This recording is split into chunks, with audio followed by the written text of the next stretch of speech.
Welcome, everybody, to Smart Sex, Smart Love. We're talking about sex goes beyond the taboo, and talking about love goes beyond the honeymoon.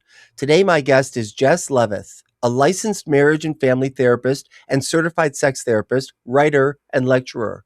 Jess is fully trained in attachment focused EMDR therapy and acceptance and commitment theory. Her fields of specialty include LGBTQIA, kink, consensual non monogamy, women's sexual health, and problematic and out of control sexual behaviors. In recent years, she has taken a deep dive into insight meditation and mindfulness in psychotherapy. Today, Jess will be talking about sexual contextualism, acceptance and commitment therapy for sexual identity expansion, and what all of this means to us. Welcome, Jess. Hi, Jill. Thank you for having me in your space. Oh my God, it's great to have you. Especially, especially interested in hearing everything, but especially the stuff about sexual identity expansion. I talk about it so much. I feel like I'm going to have a lot to learn from you today. Awesome. All right. Well, let's start with the first question, which is the term sexual contextualism sounds pretty complex. Can you explain what it means in simpler terms and how it is to fit into our lives? Yes, so it is a very fancy way of saying that when I work with sexual health, I'm looking at people's histories. I'm looking at the context. What are the lived experiences they've had in this life, and how does it impact their sexuality? All right. Like, what kinds of questions would you ask them to answer in terms of that? Well, I would get into what I consider the sexual context, which is all of us have a different experience around the world, and our sexuality has a different experience given that we all have different ways that we identify in the world and not just an orientation, right? We have a whole social profile. And all of these different ways that we identify our age, race, culture, it all impacts our sexuality. Our sexuality comes up through that. That is our sexual context. So our sexual context is, how do we see the world sexually? How does the world see us or not see us sexually? And how do we see ourselves sexually? Those are the questions. So any questions kind of probing around that. Mm. And why would you say it matters, sexual context in and of itself? It matters a lot because sexual context is what both the individual clients and the therapist can look to for clues as to what may be happening with someone sexually, right? So one person who has a fear of sex, it may be because they got triggered from something that happened a decade ago, an assault. Mm. Whereas another person that has a fear of sex may actually be afraid of having pleasure in their body. So it's really it's just a reminder that everyone is so individual. I love that because people don't understand this. They think that there has to be some general way and we all should be a general way. And you're saying, no, everybody's unique in the way that they express this. Exactly. And then you say that we're all born with whatever sexuality we're born with. And then our sexuality develops through our soup of life experiences or circumstances. Will you discuss this? Yes, definitely. So we all are born with a temperament that's well documented, right? The emotional template. And it's also been documented that there are aspects of our sexual orientation and sexuality that we are born with. And so both of these things come up through our context, come up through our soup, our life. I call it the gumbo because I'm from New Orleans. And it's because it comes through this that we come out so individual and so differently. Did that answer the question? Yes, it does actually. Now, tell me if you talk about it this way. I usually talk about the difference between sexual orientation and erotic orientation. Is that what you mean? Yes. Yes. I mean that just because you have a particular sexual orientation, that does not equal a very specific erotic orientation. I love it. I love it. We're so aligned. I didn't realize this until, like we're talking together. I love this. All right. Another term not often used that you use is sexual emergence. Will you explain it and provide some examples? Yeah, it's not often used because I made it up myself. All right. Good. All right. So an emergence is it comes out of our context, right? So an emergence is when out of either nowhere or maybe over a period of time, we come to realize some new aspect of our sexuality that we just didn't know about before. Mm, Right. And so when I give examples, I start with my own example, which was I was in my late 30s, and out of nowhere, I realized in a very split moment, was attracted to both women in addition to men. mm, Right. Now, this is something that had been pointed to me a couple of times, but it just went like this. I truly had no connection to it until this one moment. And so when I became completely disoriented, I was a therapist, by the way, at this time, a sex therapist mm, at this time. Um, and when this became, you know, this blew apart my mind. mm. And I had a small baby at home. I was in a partnership that I'm still in with my partner, who is a man. And I needed to figure out very quickly how to frame this. There is no amazing sex education. We have to patchwork it together ourselves as adults, Agree. And so I'm patchworking and trying to hold my family together. Um, and I wanted to create for someone else some kind of framework, some kind of guidebook for going through sexual exploration and expansion in a more contained way. That's so great because you're right. To be without sex education, it's patchwork, it's porn work, and not at all dissing porn. Porn has its place, but without sex education, it can give us a skewed way of looking at things. It can. And I want to be clear that it's not just about orientation and emergence. An Oh, emergence can actually happen, if a fear emerges, or if there's shift in hormones, and there's an emergence there, or a complete cessation. you know it's any new aspect of our sexuality.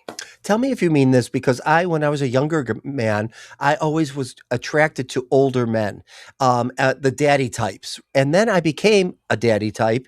And one day I woke up, and honestly, I was attracted to younger men. Is that the kind of shift? Yeah, that would be so, I would be so curious about that. And we would look at the context of your life, and we would look at what those experiences as a daddy felt like Hmm. you know That's great to hear because I think people don't understand that your sexuality and your erotic interests evolve, right? Our culture thinks they progress and can get out of control, but you're talking about an evolution. No, I'm trying to tell people that I'm trying to depathologize it all, I you love that. know, because if you're looking at your context, it starts to make sense. It's not you're not going to just fall in line with everyone else. Treatment isn't going to work with you the same as going to work with someone else. You know what you're doing? You're saying a little more than I say because when I talk about context, and if this is how you mean it, I like to look at the non-sexual narratives, like Jack Moran, Michael Bader, the people that say even Justin Lehmiller. Why are people interested in these erotic things? You go beyond just why are you interested in it. What other things have happened in your life that have shaped your whole erotica and sexual orientation? That's right. That's right. Because when I completely blew my brain apart, when I realized I was bisexual, it was so dire for me, and I had to expand beyond. I was pulling at anything I could find to Mm. try and figure out and stabilize myself. And so, yeah, I went existential. Mm. Say more about that. What do you mean by that?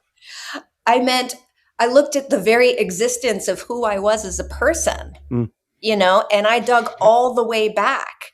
And the more I kept digging back, and the more I would get into things like attachment dysregulation, and I would get into, the fears in the body of touch, and all of it, it just made sense when you look at early attachment. And when you can't just look at sexuality from a sexuality lens.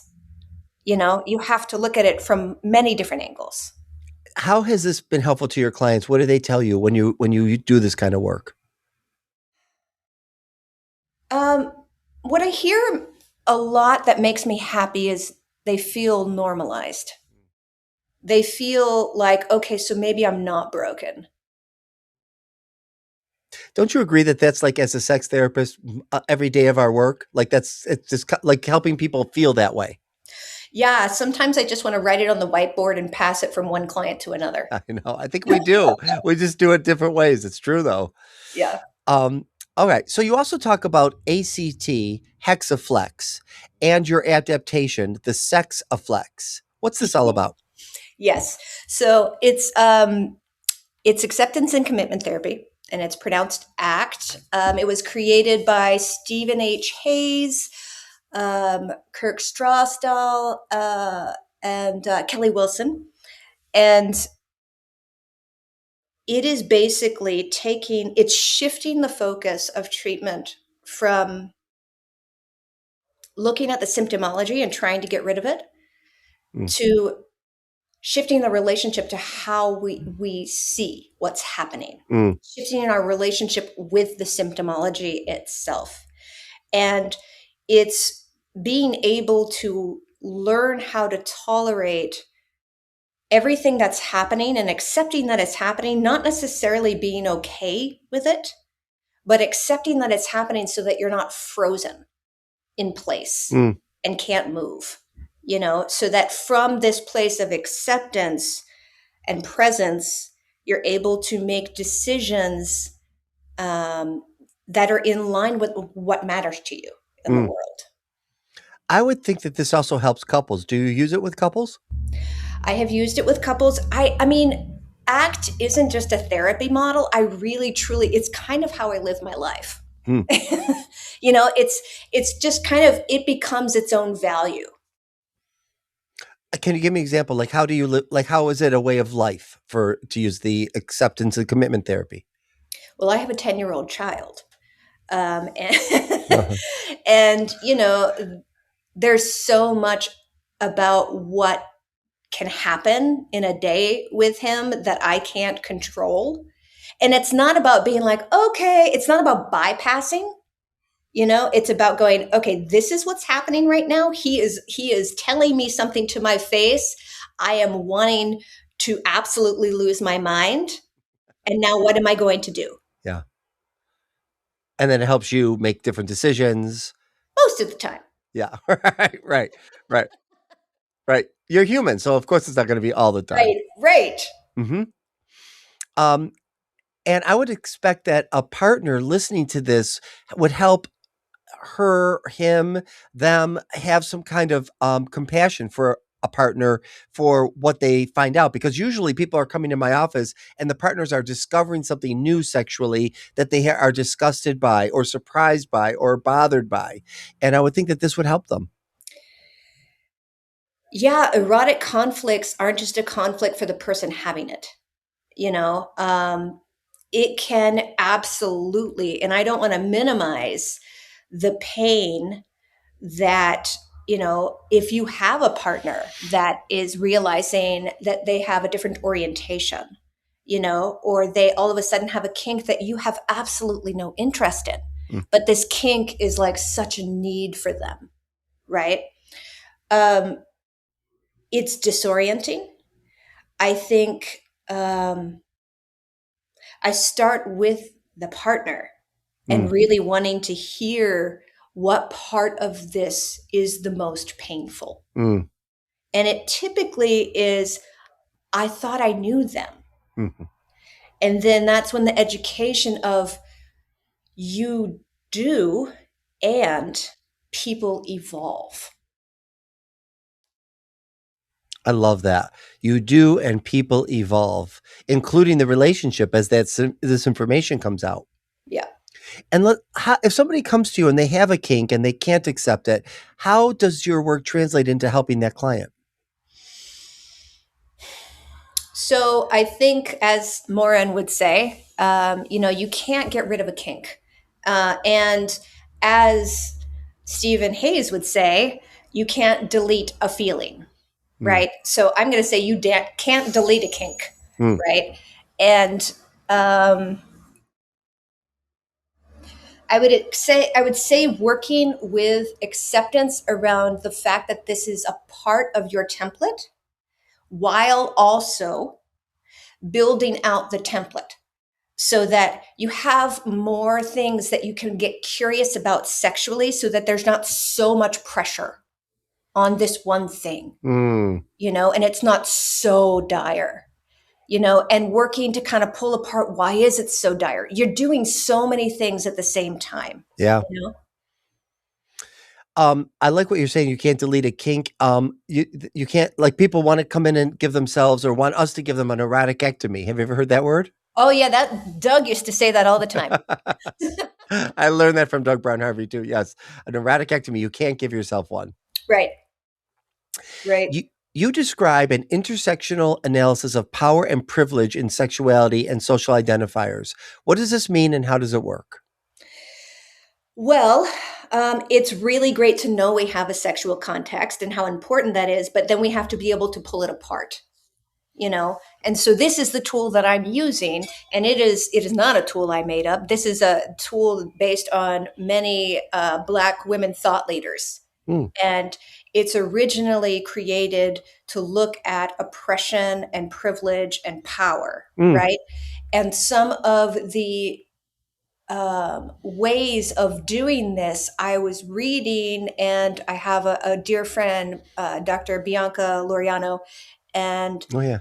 she's a really great teacher on this. And I just started noticing, like, this is how you could also pull out all of the identifiers. And it doesn't just have to be about this one particular way to pull apart oppression. I mean, when we look at our sexual context, we're looking at all of the different ways that we may or may not have power sexually. Mm. We're talking about consent, we're talking about exploitation. And so it works with a lot of different sexual health issues, access to birth control, all of it. You know what I like? Tell me if how this might fit in. People come into our office, I'm sure you've had this, where they're interested, they might be lesbians, but they have rape fantasies. They might be people of color, but they like race play, where they're being victimized through the play of the sexual play. Gay men who are activists by day, but want to be bullied by straight men and humiliated for having gay pride at night. How does this work with that? You were saying that, and I actually was thinking about the polar opposite, which it would be, people who preach by day, you know, and are cis straight men by day and hella gay by night, Mm. and it's like, can you hold both?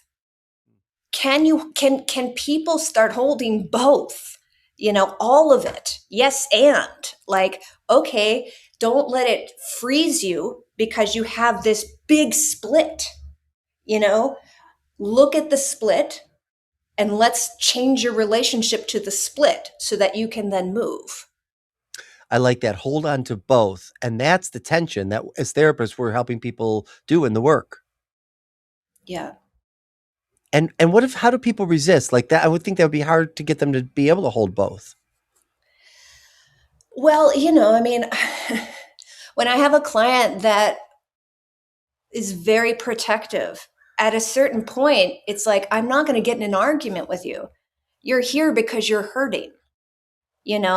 Has what you've been doing worked? Like, Mm. ACT is about functional contextualism, you Mm. know? And so the hexaflex, the sexoflex that I have, right, which is just a play on the word hexaflex, because hexaflex means six in Greek, and sex means six in Latin. And I found that out, and I was like, Oh, sexoflex. yeah, that's awesome. I Did you was so excited about that. I hope you trademarked that. I know, it was wonderful. It's my partner actually helped me with that one. I love it. But that's functional contextualism is ACT. Sexual contextualism is act. It is basically what is functional, what is working for you and what is not working for you, because you could be doing what you think is absolutely the right thing to do, but if you're doing it in the wrong context, it's not going to work. So can you give us an example of that so people know what you're talking about? True. Okay. Oh, let me think of one. Sorry. All right. You got a couple that comes in, right? And they've been together 10 years. And the sex is getting robotic.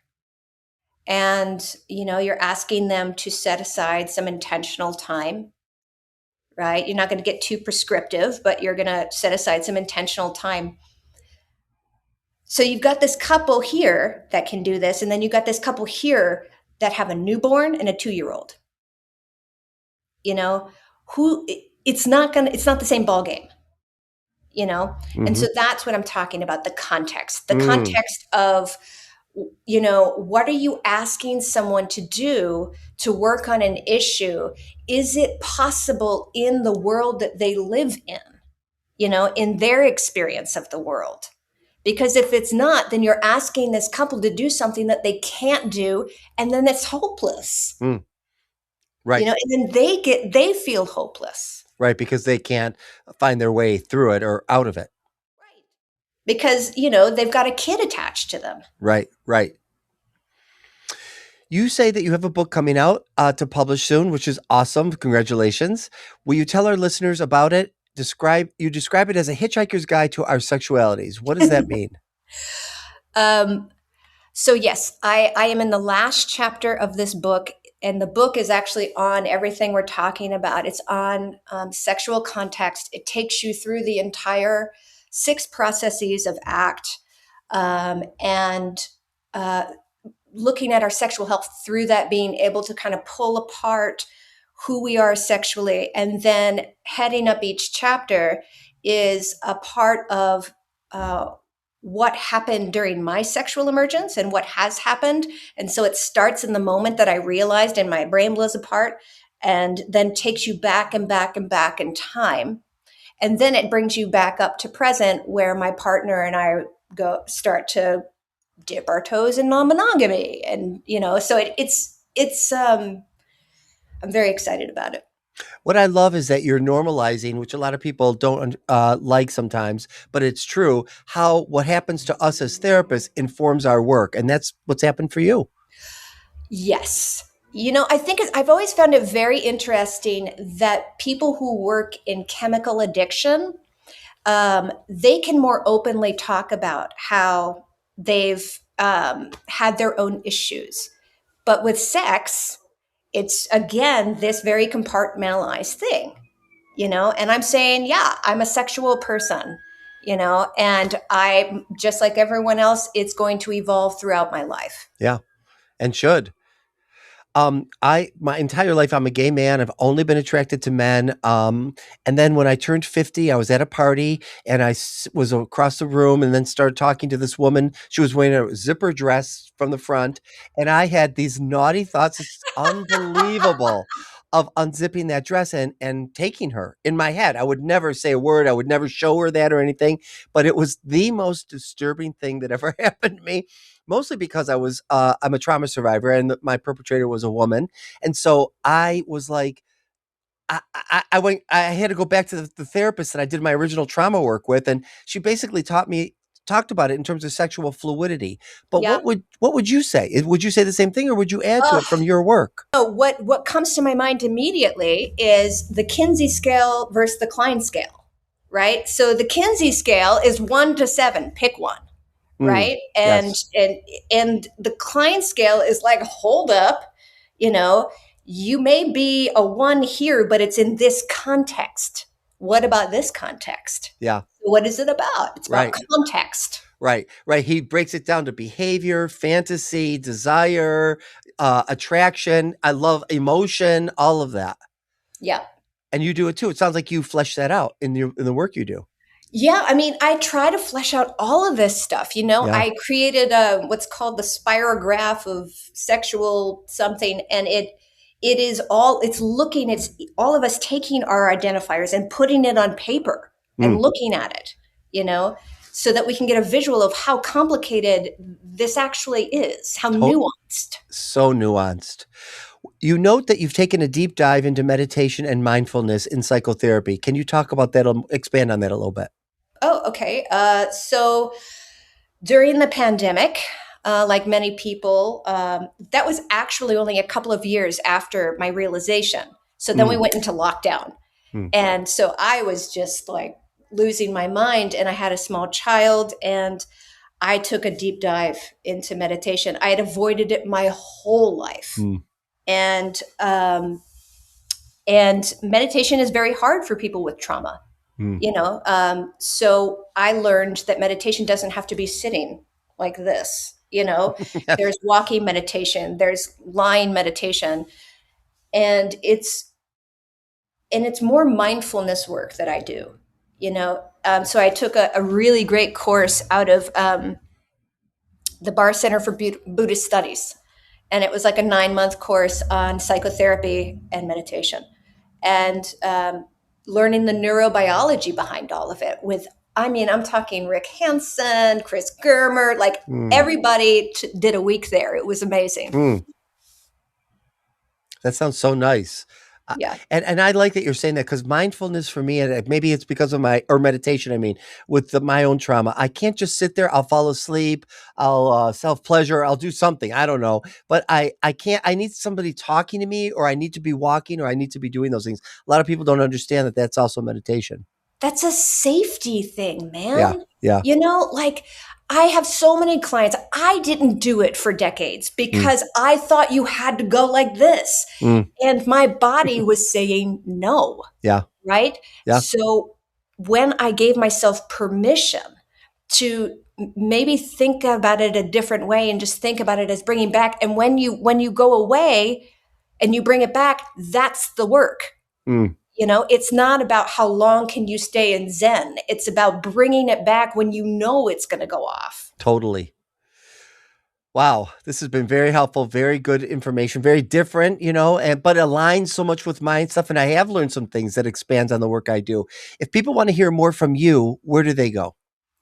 Well, if you have an interest at all in sexual context, I really hope that you can follow me on Instagram, because I really want to get this work into the right hands so that it can get into the right hands. Mm. So my Instagram is Jess Levith _CST. Good. And we're going to make sure that they see that also. We're going to, when we put this video out there, podcast out there, they're going to see all that too. So good. Thank you. Awesome. Would you want to leave them with any last thought? Sure. Just understanding what sexual context is, which is just our unique way of how we've come to see the world sexually, how the world does or does not see us sexually, and how we see ourselves, you know, and really going on that hitchhiker's guide adventure. I love it. Thank you so much. It was a pleasure having you on my show. Okay. Bye. So before you go, you can hear more of my podcast at smartsexsmartlove.com. And also you can follow me on Twitter, TikTok, Instagram, and Facebook. And I'm growing on YouTube. So come and watch me on YouTube, or go to my website, Dr. Joe Kort, JoeKort.com. Thanks for listening. And until next time, stay safe and stay healthy.